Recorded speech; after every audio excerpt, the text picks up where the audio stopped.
मित्रों नमस्कार। मित्रों, मैं पंडित दिलीप तिवारी। मित्रों, अभी आजकल आप सोशल मीडिया, फेसबुक और बहुत सारे जो भी हमारे प्लेटफॉर्म हैं, उन पे आप आजकल एक चीज़ देख रहे होंगे कि अपराधियों का यूपी से सफाया, या यूँ कह लीजिए कि जो हमारे यूपी की योगी सरकार है वो इस टाइम अपराधियों और माफियाओं के पीछे पड़ी हुई है, या यूँ कह लीजिए कि अपराध मुक्त प्रदेश बनाने की तैयारी है। तो इस कड़ी में आप बहुत दिनों से अक्सर देख रहे होंगे कि जो अपराधी हैं, जिन्होंने जनता में बहुत खौफ पैदा किया और जनता को रंगदारी मांगी या हत्याएं करी, और वो इतने दुर्दांत अपराधी थे कि वो पुलिस की अभिरक्षा में भी लोग किसी को मार देते हैं या किसी को कभी भी धमकी देते हैं और रंगदारी मांगते हैं।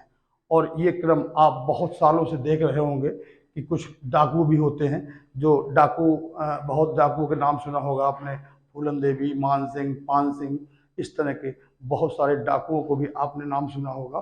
और हमारे हिंदी भाषी प्रदेशों में विकास दुबे, अतीक अहमद, मुख्तार अंसारी, शिव प्रकाश शुक्ला, इस तरह के बहुत से अपराधियों का आप नाम सुनते होंगे, जो इतने दुर्दांत भी होते हैं कि सुरक्षा बलों की भी परवाह नहीं करते। ऐसे कौन से योग हैं जन्म पत्रिका में जो हमको इस तरह का अपराधी बनाते हैं? तो जो ज्योतिष के शिक्षार्थी हैं, उनके मन में ये सवाल अक्सर उठता है कि हमने ये सुना था कि राजा के योग होते हैं, लक्ष्मी योग होते हैं, और बहुत से नाना प्रकार के ऐसे योग होते हैं जिससे कि बहुत से लोग बहुत छोटे घरों में पैदा होकर भी बहुत बड़े बड़े आसनों पर विराजमान हो जाते हैं। जैसे हमारे प्रधानमंत्री का भी आप नाम सुनते होंगे अक्सर कि शायद चाय बेचते थे, या यूँ कह लीजिए कि बहुत गरीब परिवार से आगे आकर प्रधानमंत्री बने।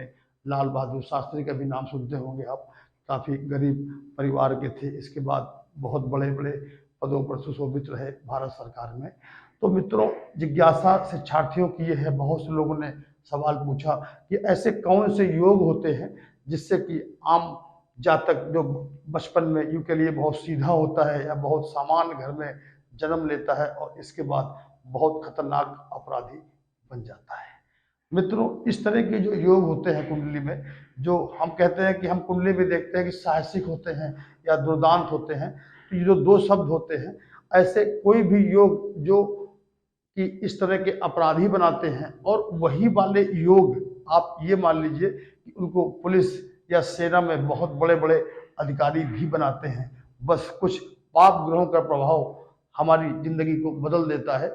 कुछ पाप ग्रह ऐसे हो जाते हैं जो कि हमको अपराध की राह में ले जाते हैं, और अगर उन ग्रहों पर जो दुर्दांत ग्रह बोलते हैं, या के लिए पराक्रमी कह दीजिए कि जो पराक्रमी वाले ग्रह होते हैं, वो हमको सेना का या पुलिस के बहुत बहुत बहादुर सिपाही या मिलिट्री मैन मान लीजिए, या पुलिस के बहुत बहादुर बहादुर अफसर बना देता है, और पाप ग्रह आपको अपराधी बना देता है।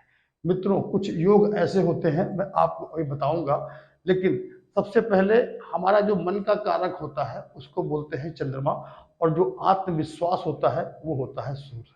अगर ये दोनों ग्रह हमारे मजबूत स्थिति में हैं, और साथ में अब आपको मैं और साथ में जो आपकी लगन है वो अगर मजबूत है, तो हम ऐसे बहुत साहसिक होते हैं।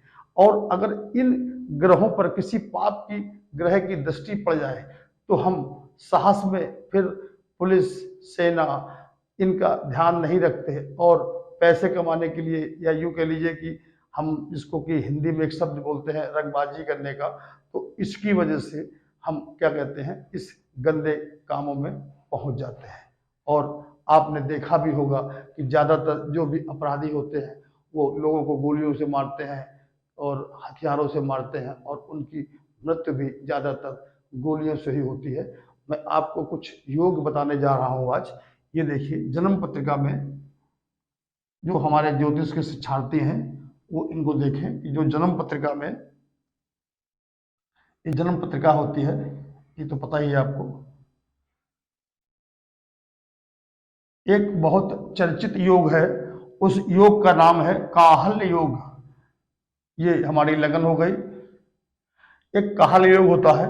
काहल योग किसी की भी जन्म पत्रिका में सूर्य अगर राहु से या केतु से ग्रसित है, तो आप ये मान लीजिए कि वो आदमी बहुत जल्दी क्रोध करता है, और अगर चंद्रमा आपका पाप ग्रस्त है तो आपको कहीं ना कहीं से 2 नंबर काम बोलते हैं या अवैध काम बोलते हैं, इसके लिए आपको प्रोत्साहित करता है। ये आपको हर जगह याद रखना है।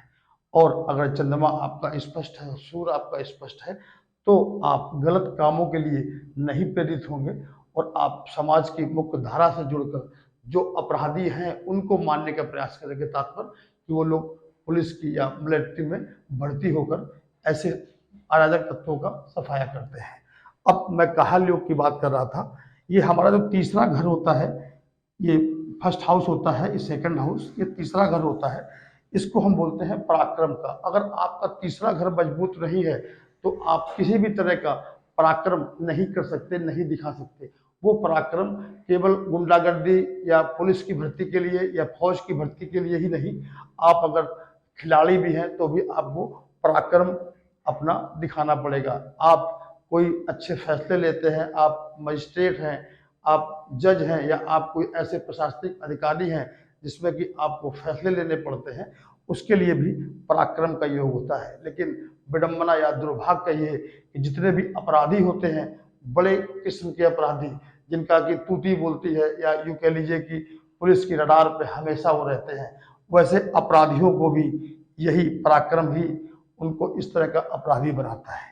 अब आपको ये रहा हमारा चौथा घर, ये पांचवा घर, ये छठा घर, ये सातवां घर, ये आठवां घर, ये नवां, और ये 10वां, और ये 11वां, और ये 12वां।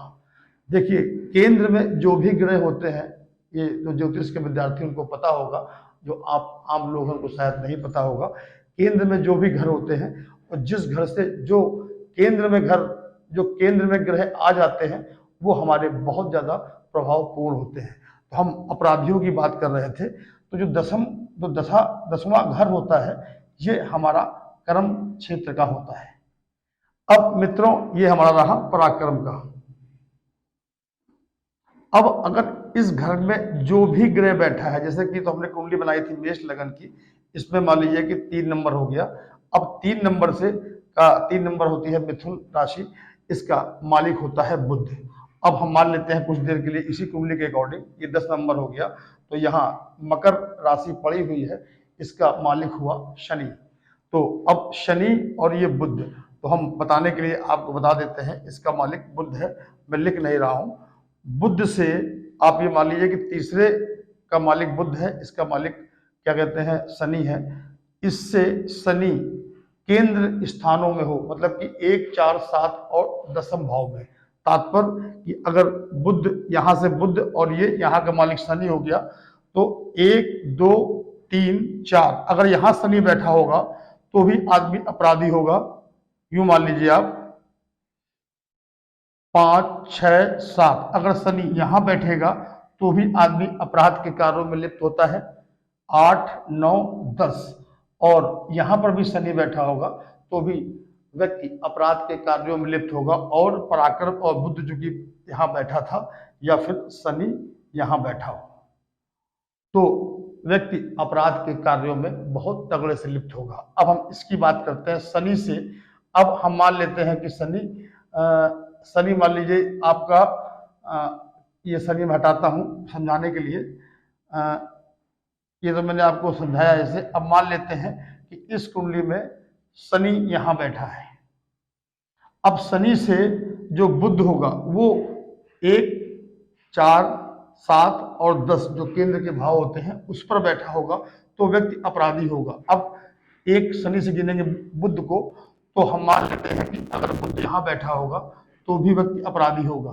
2, 3, 4 और अगर बुध यहाँ बैठा होगा कर्म भाव से चौथे, तो भी व्यक्ति अपराध के कार्यों में लिप्त होगा। 5, 6, 7 और यह बुध अगर यहाँ बैठा है तो वो अनस्टेबल भी होगा, और क्या कहते हैं कि और अपराध के कार्यों में कहीं ना कहीं से लिप्त होगा। और फिर 8, 9 और 10 या फिर बुध यहाँ बैठा होगा।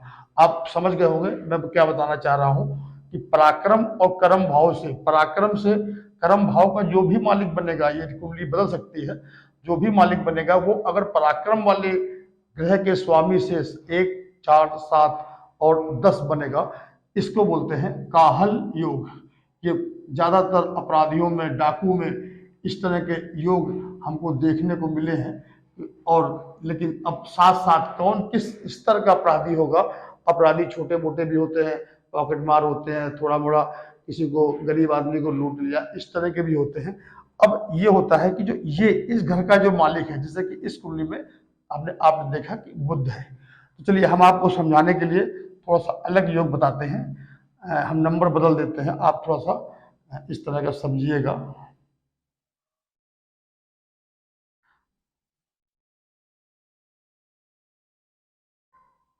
ये काहल योग जो है, इसके बारे में मैं आपको थोड़ा सा समझाता हूँ, इसको आप थोड़ा समझिएगा और आप बहुत जल्दी आप वाच भी करेंगे। और अब मान लेते हैं यहाँ पर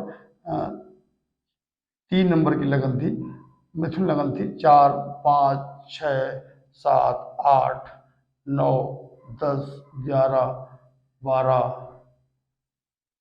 1 और 2। अब हमने बताया था पराक्रम और कर्म भाव, यहाँ 5 नंबर है। 5 नंबर का जो मालिक होता है वो हमारा सूर्य होता है, और जो 12 नंबर का बृहस्पति। अब हम मान लेते हैं कि इस कुंडली में सूर्य यहाँ बैठा है, यहाँ भी नहीं बताते हैं, हम मान लेते हैं कि सूर्य हमारा यहाँ बैठा है। अब यहाँ पर देखिए सूर्य नीच का हो गया, इत्तेफाक देखिए। अब सूर्य से बृहस्पति 2, 3, 4, अगर गुरु यहाँ बैठ जाएगा तो भी आदमी अपराध करने में हिचकिचाएगा नहीं। 5, 6, 7। अब ये मान लीजिए कि 7वां हो गया, तो अगर गुरु यहाँ बैठा होगा तो भी आदमी अपराध के कारणों से धन अर्जित करता है या अपराधी बनता है। 8, 9, 10, या गुरु यहाँ बैठा होगा या फिर साथ में बैठा होगा। तो वैसे हम सुनते हैं सूर्य गुरु अच्छा है, लेकिन अपराध के कार्यों से या 2 नंबर के कामों से भी पैसा कमाएगा। अब जैसे कि आपने ये कुंडली देखी कि अब हम बात कर रहे थे दुर्दांत अपराधियों की, तो यहाँ पर सूर्य गुरु बैठ गए थे, तो ये इसकी जो मेंटेलिटी है, या यूं कह लीजिए ये इस तरह के, ये साहसिक है, ये अभी गंदा नहीं हुआ, ये साहसिक है। ये बैंक के कामों में 2 नंबर काम कर सकता है, घपलेबाजी कर सकता है, लिखा पढ़ी में घपलेबाजी कर सकता है, अपराध कर सकता है, या पैसा चुरा सकता है। अब मान लीजिए राहु यहाँ बैठा था, अब राहु की 5वीं दृष्टि आपकी यहाँ पर पड़ गई, तो सूर्य हमारा गड़बड़ हो गया और हम थोड़ा सा क्रिमिनल कार्यों में लिप्त हो गए। अब मान लीजिए यहीं पर हमारा केतु बैठा था और केतु की भी 5वीं दृष्टि सूर्य पर पड़ गई, तो हम क्या कहते हैं, थोड़ा सा दुस्साहसी, मतलब कि हम कानून और जो कानून की व्यवस्थाएं होती हैं उनको भी ताक पर रख कर ये काम करने लगते हैं। अब मंगल और शुक्र अगर आमने सामने बैठे हो कुंडली में, तो भी अक्सर ऐसा देखा गया है कि आदमी खिसियाहट में या गुस्से में कुछ भी काम कर देता है। अब अगर सूर्य हमारा पीड़ित है या चंद्रमा हमारा पीड़ित हो गया, तो हम क्या करते हैं कि कुछ चीज़ों को बहुत जल्दी पाने का प्रयास करते हैं। तो जल्दी पाने के प्रयास के चक्कर में हम ये सब बातें भूल जाते हैं कि कानून आड़े आ रहा है कि नहीं आ रहा है, कि बाद में क्या होगा, और आदमी इस तरह के कामों में फंस जाता है। तो जो हमने आपको ये काहल योग के बारे में बताया, ये है। मैं आपको अगली कड़ी में अपराधियों के बारे में और कुछ योग बताने का प्रयास करूंगा। लेकिन मित्रों, जो मैंने ये योग बताया है, केवल इस योग की वजह से आदमी की जो मेंटेलिटी होती है, जो सोच होती है, वो हमें जल्दी कुछ पाने की, उस पाने की लिस्ट में आप नाम को भी कह सकते हैं, पैसे को भी कह सकते हैं, और जो हमारी कुछ भी ऐसी चीज़ें जो हम लगता है कि अब शायद 1 नंबर से ईमानदारी से नहीं कर पाएंगे, वो करने लगते हैं। और यही चीज़ अगर हमारा सूर्य और चंद्रमा अच्छा है और पराक्रम का भाव अंश के आधार पर मजबूत है, और सूर्य और लगन की जो अंश होते हैं उनमें बहुत ज़्यादा अंतर नहीं है, 4, 5, 6 का अंतर है, तो आप ये मान लीजिए कि ऐसे व्यक्ति पुलिस के या फौज में बहुत बड़े अधिकारी, जो कि बहादुर अधिकारी की संज्ञा दे सकते हैं, ऐसे लोग भी पाए जाते हैं। मित्रों, हमारे इस चैनल को आप लोग सब्सक्राइब करें और शेयर करें। बहुत जल्द मैं आपको दूसरा वीडियो भी अपराधी के बारे में देने का प्रयास करूँगा। नमस्कार।